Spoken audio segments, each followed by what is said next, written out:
Je commandais la zone 51. Oui, j'y ai travaillé. C'est la base militaire secrète la plus célèbre du monde. On a accepté les conditions. Taisez-vous. Vos vies et celles d'autres gens en dépendent. Pour la première fois, les hommes qui ont travaillé dans la zone 51 racontent leur histoire.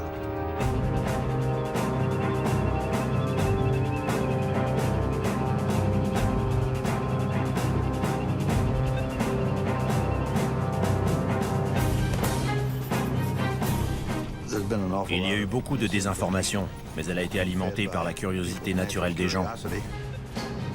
Quand on ne sait pas ce qui se passe, on a envie de le découvrir.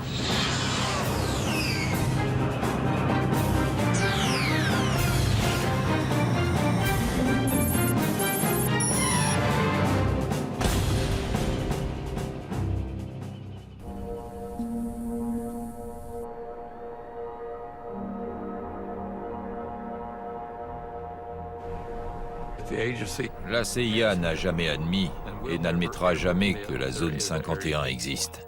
Point final. Créée par la CIA en 1955 pour mettre au point et tester les programmes militaires les plus secrets des États-Unis, la zone 51 tire son nom d'un quadrillage sur un plan. Bien qu'elle n'existe pas officiellement, elle apparaît sur les images satellites du désert du Nevada. On y voit plusieurs pistes de décollage et plus de 25 hangars. L'accès à cette base ultra secrète a toujours été soigneusement contrôlé.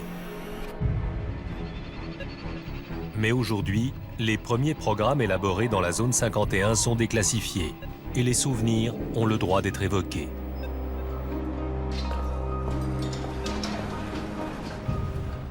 C'était une vraie guerre froide. À l'époque, des bombes nucléaires étaient pointées vers toutes les grandes villes. Et il y avait deux adversaires et on se demandait lequel cognerait le premier. Très souvent, la démocratie doit céder le pas à un contrôle militaire rigoureux afin de permettre au pays de survivre. On adhérait tous à cette idée.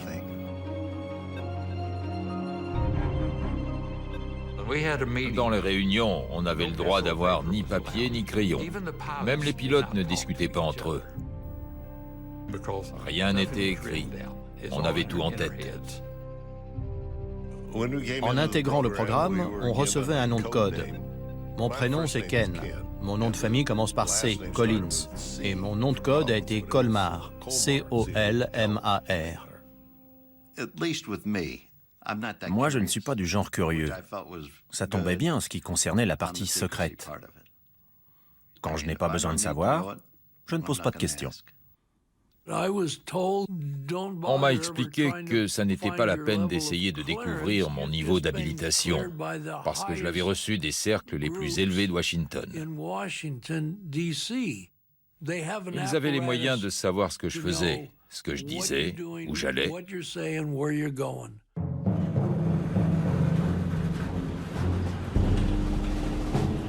La base est construite autour d'un lac asséché, Groom Lake, un endroit qui offre des avantages évidents. On avait besoin d'un endroit pour atterrir en provenant de n'importe quelle direction, selon le sens du vent. Et comme le lac était rond, il convenait parfaitement. En plus, il était abrité par le relief accidenté des alentours, donc il n'était pas très visible. Lisse comme du verre. C'était incroyable. Je roulais dessus à toute vitesse avec la voiture de l'état-major sans qu'elle cahote. C'était magnifique. Groom Lake était rudimentaire. On vivait dans quelques caravanes.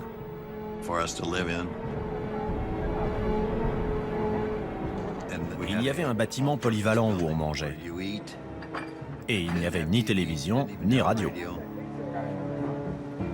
Il n'y avait pas de femmes. Il y en a eu une qui appartenait au service financier de la CIA et qui a passé une nuit sur la base. C'est la seule dont j'ai entendu parler. Paradise Ranch a été le premier nom donné à cet endroit. Les autorités pensaient que ça atténuerait son austérité, que ça convaincrait les gens que ça n'était pas aussi terrible que ça en avait l'air.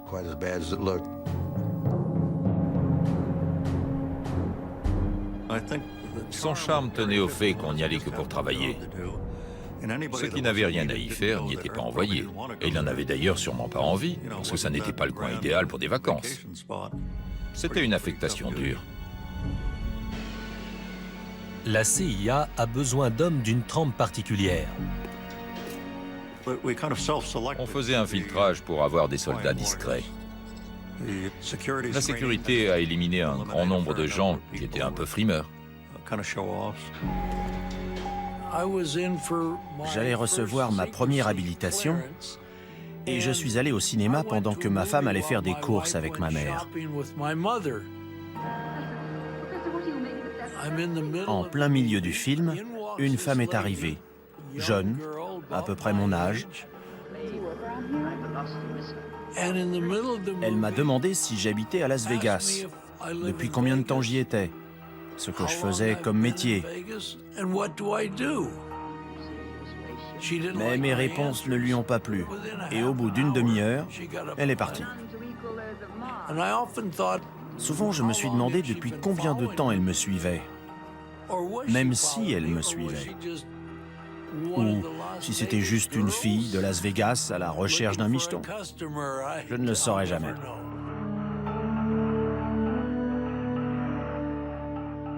On ne nous a absolument pas dit de quoi il s'agissait. On nous a simplement dit que c'était extrêmement sensible et qu'il ne fallait en parler à personne. Les entretiens ont lieu dans des chambres d'hôtel. Un type qui avait réussi tous les tests s'est entendu dire « Il y a un programme noir dans l'Ouest et on aimerait que vous y travailliez, ça vous intéresse ?» Il a dit qu'il voulait en discuter avec sa femme et les gars ont répondu « Allez-y ». Quand le type est revenu à l'hôtel, ils avaient fait leurs valises et il ne les a jamais revus. Dire qu'il voulait demander à sa femme s'il pouvait travailler sur un programme noir, ça lui a été fatal. Il n'a pas eu droit à une deuxième invitation.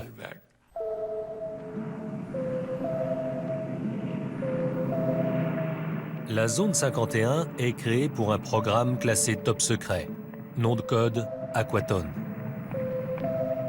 En 1955, des membres de la CIA, de l'US Air Force, l'armée de l'air américaine, et d'un département secret de l'avionneur Lockheed commencent à travailler à Paradise Ranch.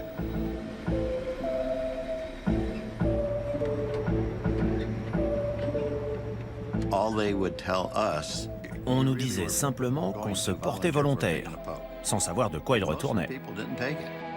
Beaucoup de gars n'étaient pas partants, mais moi, si. On savait qu'on allait devoir utiliser des combinaisons stratosphériques, donc qu'on volerait en haute altitude.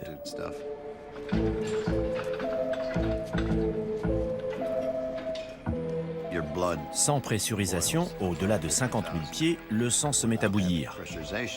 En cas de dépressurisation, si le moteur tombe en rade au-delà de 50 000 pieds, la combinaison vous sauve la vie. Une entreprise de Boston a été choisie pour fabriquer les combinaisons. Elles devaient être faites sur mesure, très près du corps. Alors on est allé chez un fabricant de soutien-gorge pour la grande distribution. On faisait un essayage, on rentrait à la maison, on revenait, on refaisait un essayage après fabrication. Et on ne pouvait pas dire qui on était, ni ce qu'on faisait. Simplement qu'il nous fallait une combinaison. Le moindre kilo supplémentaire risque de réduire le plafond de vol de l'U-2. Tout le carburant se trouvait dans les ailes, donc c'était impossible d'empêcher le bout de racler par terre. C'est pour ça que des roulettes les soutenaient jusqu'au moment où les ailes s'éloignaient du sol. À ce moment-là, les roulettes se décrochaient. J'aimais bien décoller et monter en spirale.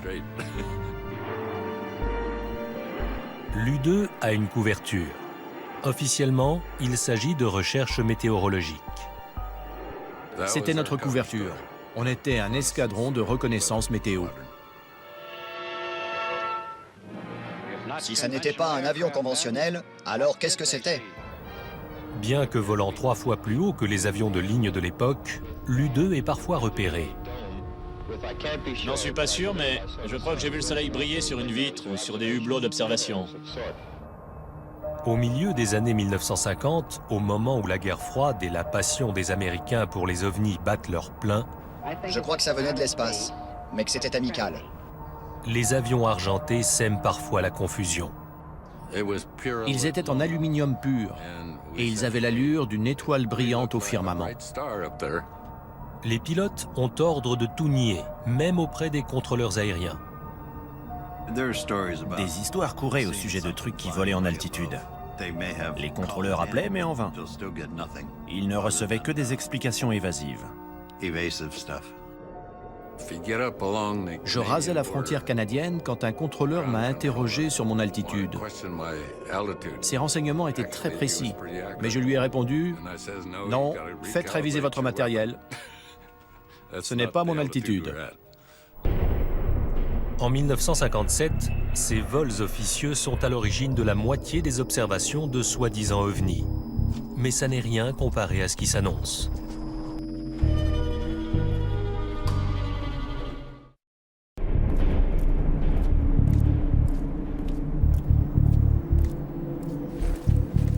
La zone 51 est tellement loin de tout que la plupart des gens qui y travaillent font l'aller-retour chaque semaine depuis Burbank ou Las Vegas. Normalement, ma famille dormait quand je me levais. Le lundi matin, je me levais tôt pour prendre l'avion qui décollait généralement vers 8 heures. On n'a même jamais su quel itinéraire on prenait pour y aller. C'était devenu une blague. Une semaine, on volait avec des bons, l'autre avec des poulets. On ne savait jamais ce qu'il y avait dans la soute de l'avion qu'on prenait. Quand on descendait du Lockheed Constellation, on passait au contrôle qui vérifiait qu'on avait notre insigne, qu'on était bien celui qu'on disait être. C'était la routine, et la sécurité était très efficace. Jim Friedman faisait l'aller-retour quotidiennement. J'avais 3 enfants, mais quand on leur demandait à l'école « Qu'est-ce que fait ton papa ?», je leur disais de répondre que je réparais des téléviseurs. Ma femme était tellement occupée à élever les enfants, à les préparer pour aller à l'école, qu'elle ne s'intéressait pas trop à ce que je faisais. D'autant qu'elle savait que je tripotais beaucoup la télévision.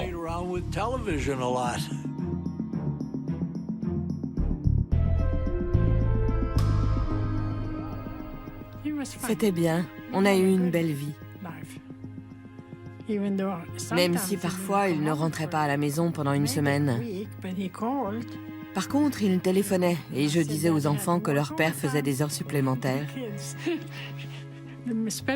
Ma fille surtout me demandait où était son papa et je répondais qu'il faisait des heures sup. Moi non plus, je ne savais pas ce qu'il faisait. C'était une routine quotidienne étrange.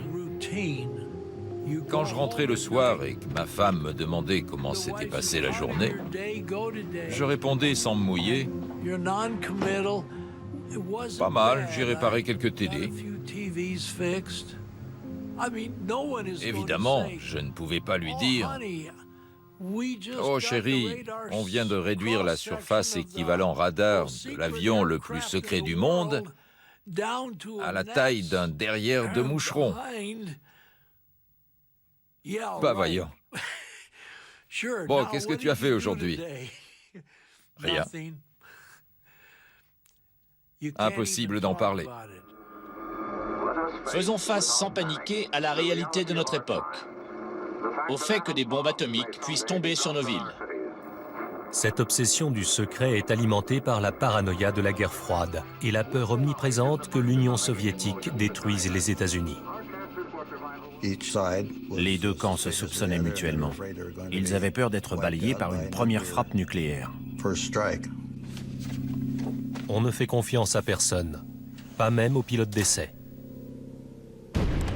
En 1963, lors d'une mission d'entraînement, Ken Collins s'éjecte et laisse s'écraser son avion.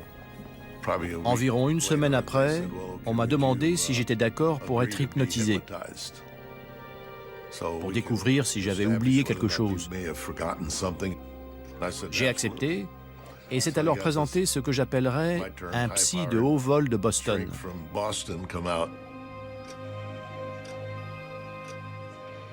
Il n'a pas réussi à m'hypnotiser. Il était assis face à moi, on discutait, je ne bougeais pas, mais ça n'a pas marché. Quelques jours plus tard, le médecin navigant de Lockheed est venu me demander si j'acceptais qu'on m'injecte du pentotal. J'ai répondu que j'en serais ravi. J'ai dit à ma femme que j'allais travailler chez Lockheed. Elle m'a dit « Mais on est dimanche, tu ne travailles jamais le dimanche ». « Oui, mais là, c'est particulier ». Elle m'a dit « Très bien ». Vers 18 h, des gars m'ont ramené chez moi et le pentotal me faisait encore de l'effet. Ils m'ont fait asseoir sur un fauteuil dans le salon. Ils ont dit au revoir et ils sont partis. C'est tout ce qu'ils ont dit. Ils n'ont pas adressé un mot à ma femme. Ils lui ont juste donné les clés de la voiture. Elle était en colère parce qu'elle croyait que j'étais allé picoler avec eux. En fin de compte, la conclusion a été que tout ce que j'avais raconté correspondait à ce qui s'était passé. Lorsqu'une bombe de ce genre explose au sol ou juste au-dessus, le gouvernement américain, qui travaille à toute vitesse pour mettre au point des armes toujours plus puissantes, a choisi d'installer sa base secrète à côté de son centre d'essai nucléaire. Mettez vos lunettes. C'était en plein milieu du terrain d'essai nucléaire du Nevada.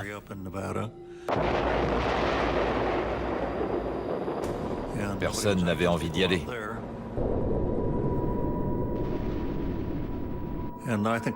Cette discrétion était capitale pour accomplir ce travail dans le plus grand secret.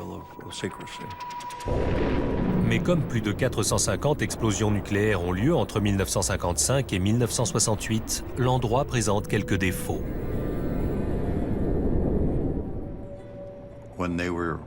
Quand il y avait des explosions nucléaires, on était tous informés au préalable pour évacuer.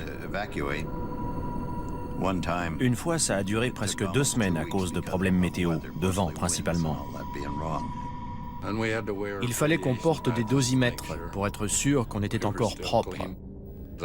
Pour je ne sais plus quelle raison, j'étais sur la piste de décollage au moment d'une explosion qui a eu lieu à Yucca Flats. J'ai vu des vagues dans le sol s'approcher de moi.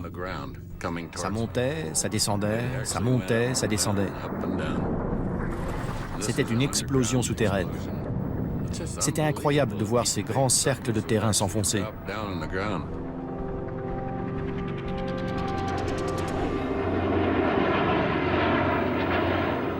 En pleine guerre froide, les États-Unis craignent que le programme à l'origine de la création de la zone 51, celui de l'U-2, ne soit à portée des missiles soviétiques.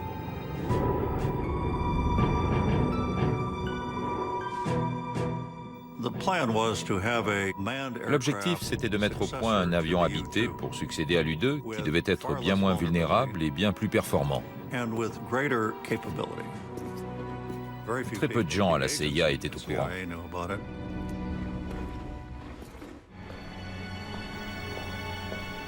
À la fin des années 1950, la base s'occupe d'un nouveau programme classé top secret. En 1958, j'ai commencé à travailler sur l'Oxcart.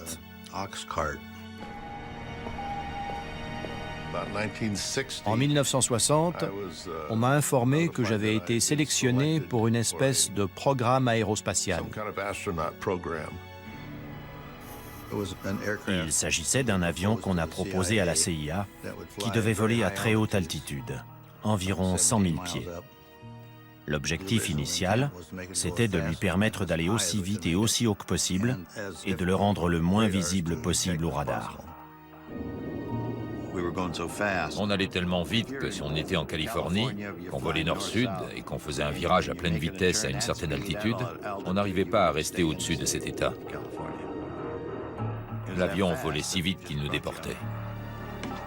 En pleine guerre froide, les renseignements sont aussi importants que l'armement. Et l'Oxcart est conçu pour être l'espion par excellence. Premier avion furtif de l'histoire, il vole assez vite et assez haut pour prendre de vitesse les missiles. Des milliers de personnes planchent sur sa conception dans les installations de l'avionneur Lockheed à Burbank, en Californie.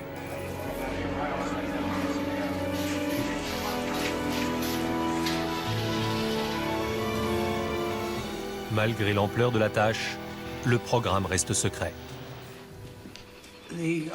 Pour l'Oxcart, il fallait une habilitation particulière. Et c'était la plus élevée qu'on pouvait obtenir. L'avion devait supporter les températures provoquées par la friction de l'air lors des vols atmosphériques à 3200 km/h. L'Oxcart était à 93% en titane, un matériau jamais utilisé pour un avion. Et pour s'en procurer beaucoup, il fallait traiter avec l'Union soviétique. Comment la CIA a-t-elle fait sortir ce matériau du RSS? Pour autant que je sache, c'est toujours secret et je ne sais ni comment elle s'y est prise, ni qui s'en est chargé. Mais on a reçu tout le titane dont on avait besoin.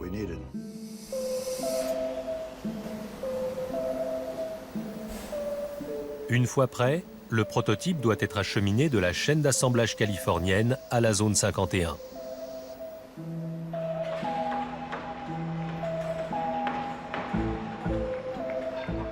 Ce qui était rond voyageait dans un conteneur carré. Et ce qui était carré voyageait dans un conteneur rond. Il était trop long, ses ailes étaient trop larges, donc des tronçons ont été détachés et transportés de Burbank à Groom Lake.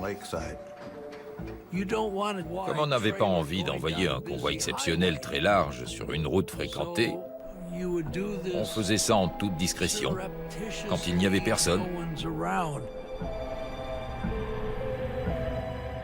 Ça nécessitait de collaborer avec les polices de la route de Californie, du Nevada, la CIA et je ne sais combien d'autres organismes. Et la voie devait être dégagée. Il a fallu couper des arbres et niveler la terre des accotements pour que les conteneurs puissent passer.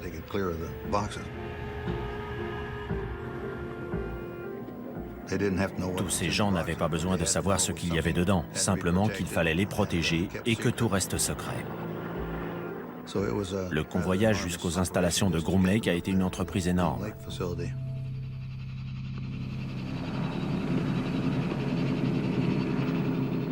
Ken Collins est un des premiers pilotes à découvrir l'Oxcart à la zone 51.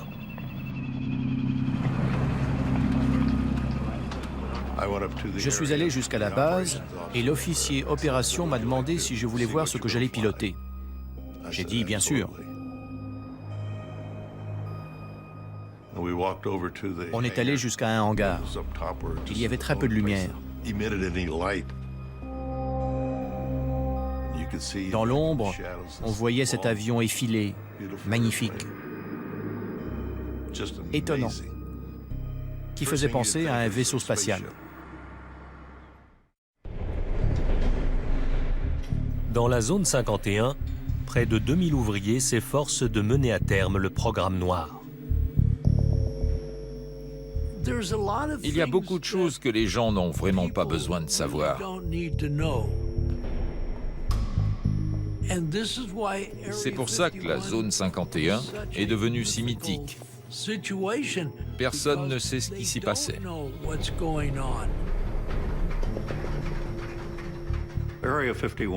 La zone 51 n'avait qu'un but, mettre au point l'Oxcart pour qu'il intervienne à l'étranger.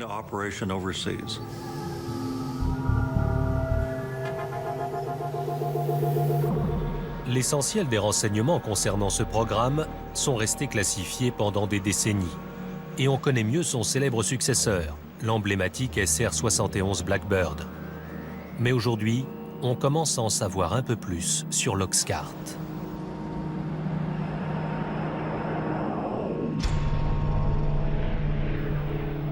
Il a été le premier avion furtif de l'histoire, conçu pour être quasiment invisible aux yeux des radars ennemis.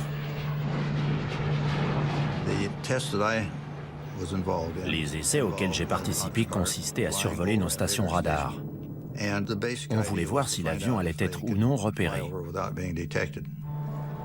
Je suis allé au centre d'observation radar pour voir ce qui arriverait quand l'Oxcart passerait. J'étais planté là. Personne n'a remarqué grand-chose. Et tout à coup, on a eu l'impression qu'une échelle venait de tomber sur le toit. En fait, c'était l'onde de choc due au passage de l'avion. Et personne ne l'avait vu sur les écrans radars. Apparemment, il répondait aux attentes. L'avion peut traverser les États-Unis d'une côte à l'autre en 70 minutes. Mais sa principale raison d'être, c'est l'observation.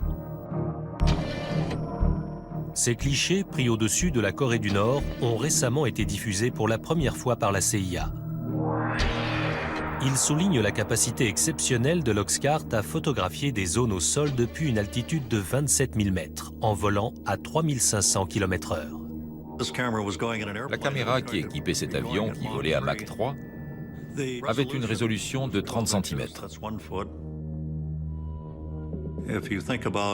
Imaginez un objet au sol sur lequel vous posez un quadrillage avec des carreaux de 30 cm de côté, un peu comme sur du linoléum, avec des carreaux noirs, blancs ou gris.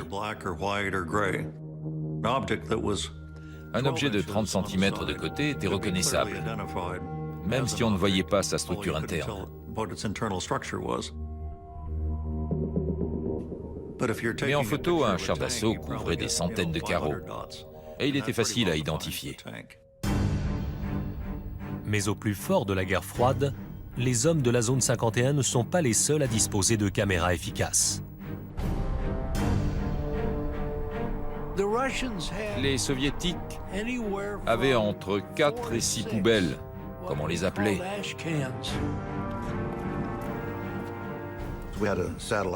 On avait un système de surveillance qui nous alertait des heures de passage de ces satellites. Au moment où ils approchaient de la zone 51, on arrêtait tout. Il y avait des cabanons d'urgence.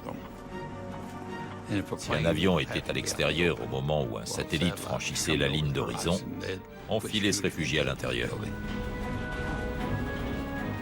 Mais il faut parfois laisser en place une maquette pour tester ses capacités furtives. Et les soviétiques espionnant depuis les airs, ça ne va pas sans poser de problème. Quand un avion était sur son pylône, il était très difficile à maquiller à l'attention des satellites. Mais la sécurité a pensé qu'on ne devait pas les laisser l'observer. On n'avait pas d'autre solution que de descendre la maquette de son pylône, de la remiser dans le hangar et de la ressortir.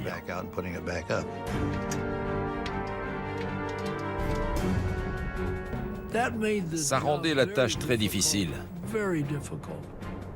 On commençait à travailler sur l'avion, puis il fallait le rentrer rapidement dans le hangar. Après, il fallait le ressortir, le rentrer, le ressortir. C'était toute une histoire. Malgré ces efforts, des agents de renseignement découvrent que les soviétiques ont un dessin de la silhouette de l'avion et qu'ils peuvent le détecter. Lors de la plupart des essais effectués en journée, les radiations en provenance du Soleil chauffaient tout, sauf les parties à l'ombre. Et quand on laissait la maquette en position pendant une demi-heure, elle projetait une ombre qui pouvait être repérée avec un appareil infrarouge. Bientôt, les hommes de la zone 51 fabriquent donc des leurres à l'attention des soviétiques. Quand des satellites équipés d'instruments infrarouges arrivaient, on dessinait la forme d'un avion bizarre devant un des hangars. La plupart des silhouettes étaient en carton. Au moment où le satellite arrivait, on mettait des radiateurs à l'arrière pour qu'il y ait une signature infrarouge et faire croire que l'avion venait de se poser. On voulait que l'ennemi croie qu'on avait quelque chose que lui n'avait pas. Et on voulait l'obliger à consacrer beaucoup de temps et d'argent à essayer de découvrir ce que c'était. Des objets fantomatiques apparaissent sur les écrans. D'autres leurres protégeant l'Oxcart alimentent des rumeurs qui vont bon train. Les chasseurs ont passé des heures à suivre ces objets repérés au radar. On a effectué 2850 missions au départ de Groom Lake, dont personne n'a jamais rien su. L'avion n'existait pas. Mais naturellement, en fonction des rayons du soleil, il pouvait être repéré, et les gens disaient alors avoir vu un ovni. Le chef du renseignement de l'US Air Force a confirmé que ces objets ne sont pas des armes secrètes américaines et répète que l'Air Force doit enquêter. À l'époque, l'Air Force travaillait sur le programme Blue Book, consacré aux observations d'OVNI. Quand elle a ouvert son enquête, elle s'est heurtée à un mur du secret. Elle a appris qu'il s'agissait d'une mission secrète, qu'il fallait inventer une histoire bidon et tout oublier. Nous avons reçu et analysé entre 1000 et 2000 comptes rendus. Les pauvres gars du programme Blue Book allaient devoir inventer quelque chose pour expliquer ces observations. Je respecte l'Air Force, mais certains de ces objets sont d'origine interplanétaire. Les contrôleurs aériens de l'aviation civile américaine ont eu interdiction de signaler ces objets qui volaient si vite, pour ne pas effrayer le public. Les pilotes de ligne étaient des empêcheurs de tourner en rond. Ils voyaient le Blackbird prendre de l'altitude. Ils montaient à 80 000 pieds, alors que les avions civils étaient à 45 000. Et les pilotes appelaient à la radio et se mettaient à hurler.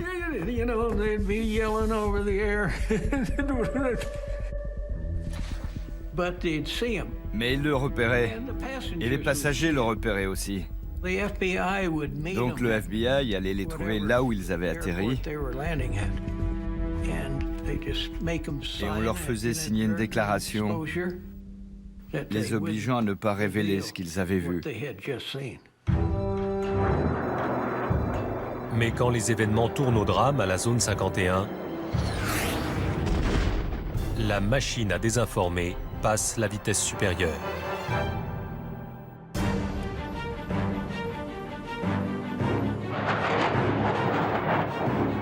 Ce n'est que des dizaines d'années plus tard qu'une mésaventure est finalement révélée. On faisait un essai moteur à basse altitude et à vitesse subsonique, parce qu'on avait du mal à accélérer jusqu'à Mach 3. J'ai pris la direction du nord depuis la zone 51, je suis monté à 25 000 pieds, je suis reparti vers le sud, j'ai rencontré un peu de mauvais temps, et quelque chose n'allait pas. Je perdais de la vitesse, mais l'avion ne le signalait pas. Très vite, le nez s'est levé, l'avion est monté, il s'est retourné et il a commencé à partir en vrille.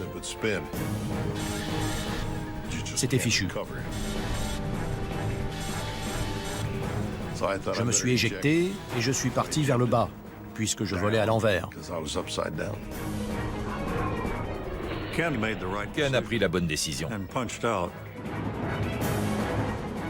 Mais sur le moment, ça me faisait vraiment mal de m'éjecter d'un aussi bon avion.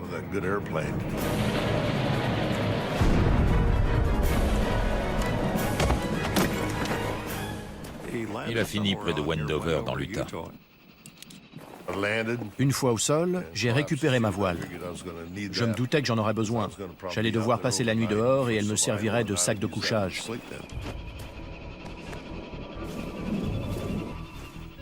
Ma checklist s'était déchirée et j'ai ramassé les pages que je trouvais. Elles étaient toutes classifiées et estampillées du tampon secret. Je crois que je les ai fourrées dans mes poches. Une camionnette brinque-ballait au milieu du désert. Dedans, il y avait 3 types. J'étais étonné de les voir.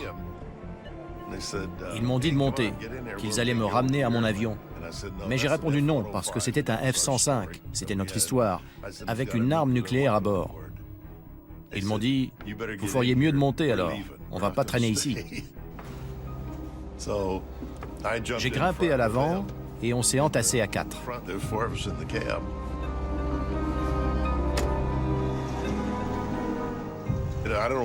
Je ne sais pas où il serait allé en cas d'explosion. Vu la distance, ça n'aurait rien changé. Après la mise en garde et le pieux mensonge de Collins, il n'avait sûrement pas envie d'aller voir de près.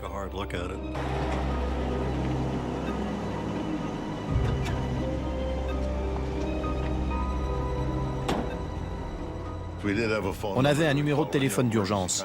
J'ai appelé, je me suis identifié. C'était tout ce que mon interlocuteur avait besoin de savoir. Et j'ai dit où j'étais.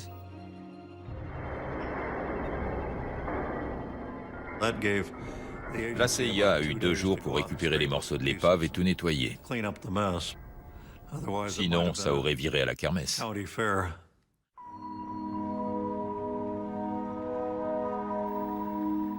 c'est la première fois que des photos montrant les efforts entrepris pour assainir l'endroit sont dévoilées.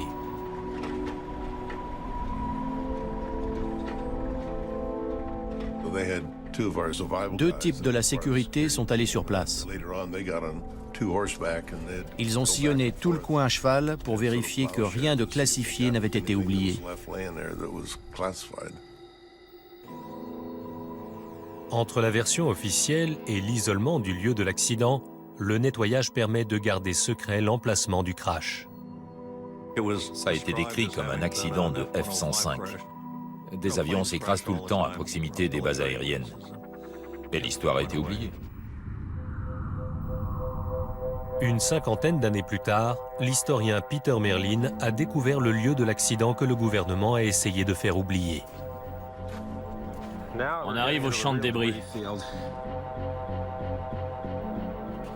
Dans le cadre du nettoyage des lieux, les gros morceaux ont été découpés au chalumeau et rapatriés à la zone 51 par avion cargo. L'historien a fouillé le désert en s'appuyant sur des documents déclassifiés. Voici une note de service secrète de la CIA. Toutes les traces de 123 ont été transportées depuis le lieu de l'accident. Mais il reste toujours quelque chose sur le lieu d'un accident. Cette pièce faisait partie de l'aile. A, c'est pour A12, W pour L et 667, c'est le numéro de dessin. Celle-ci vient du poste de pilotage et elle porte le cachet d'inspection. Voilà le cratère laissé par l'impact. Il y a du titane partout. En voilà un gros morceau. Il est épais. Ici, l'arrière du fuselage a percuté le sol. Et de chaque côté, on voit les trous creusés par les moteurs. Il y en a un ici. Je suis au milieu. On observerait la même chose aujourd'hui si un des avions secrets de la zone 51 s'écrasait. Les mêmes mesures de sécurité seraient certainement prises et on nous servirait une histoire bidon.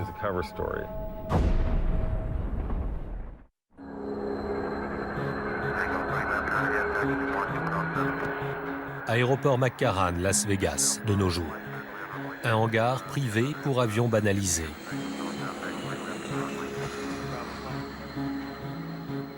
Chaque jour de la semaine, des passagers empruntent la voie des airs pour aller à Groom Lake, comme au temps de l'U-2 et de l'Oxcart.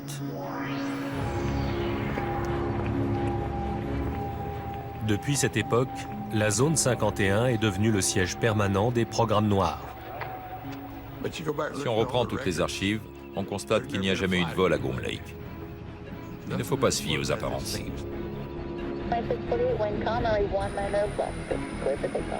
Et le mystère continue. Les fonds secrets alloués chaque année aux forces armées dépassent les 41 milliards d'euros. De toute l'histoire des États-Unis, ils n'ont jamais été aussi élevés.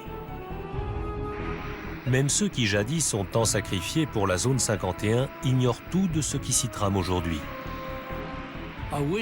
J'aimerais bien savoir ce qu'on y fait, mais je l'ignore. J'ai même entendu dire que la zone 51 était un leurre pour cacher des endroits encore plus secrets. Je ne sais pas, je ne peux pas le confirmer. Je n'en ai aucune idée, mais j'aimerais bien savoir. Et le goût du secret continue d'alimenter les rumeurs. Souvent, on ignore si une situation est vraie ou fausse. Il y a eu beaucoup de désinformation, mais elle a été alimentée par la curiosité naturelle des gens. Quand on ne sait pas ce qui se passe, on a envie de le découvrir. Et les spéculations les plus folles contiennent souvent une once de vérité. On raconte qu'il y a des salles souterraines et des tunnels qui vont jusqu'à Las Vegas. En fait, il n'y a rien de tout ça. Au centre d'essais nucléaires, on s'est effectivement réfugié sous terre, parce qu'en surface, c'était radioactif. Mais pas dans la base. L'autre mythe remonte à ces dernières années. On aurait maîtrisé cette vitesse et cette technologie en faisant de l'ingénierie inverse, avec un vaisseau spatial extraterrestre. C'est une histoire vraie. On a bien fait de l'ingénierie inverse là-bas. Avec un MiG-21 soviétique. On l'a récupéré en 1968. On l'a démonté pour voir comment il avait été fabriqué. On l'a remonté et on l'a fait voler.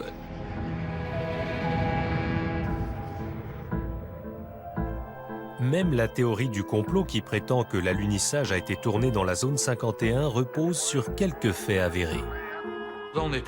Au centre d'essais nucléaires, on a testé la Jeep lunaire qui a été envoyée sur la Lune, tous les équipements de vie. Les astronautes sont venus s'entraîner sur les cratères laissés par les bombes atomiques. C'est sûrement de là que viennent toutes ces histoires.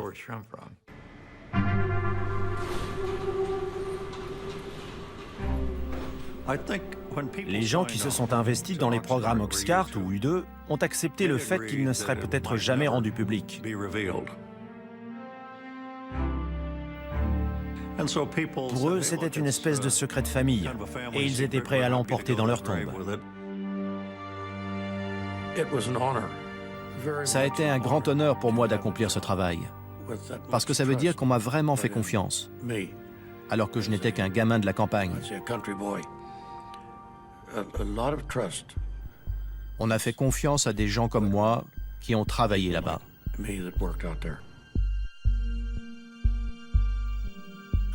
Beaucoup y ont consacré leur vie. Certaines familles ont éclaté parce que les épouses ne savaient jamais quand leur mari allait rentrer. Ce n'était pas un boulot comme un autre. On nous a donné des tâches à faire, on y croyait, et on a fait du mieux possible. Et ça s'est bien terminé. Mais lorsqu'on aborde ce qui s'est passé dans la zone 51, la seule chose dont on soit sûr, c'est qu'on ne saura jamais tout. Je ne vous ai dit que 5% de ce qui s'est passé. Je n'ai raconté qu'une partie de l'histoire. Je dois être honnête.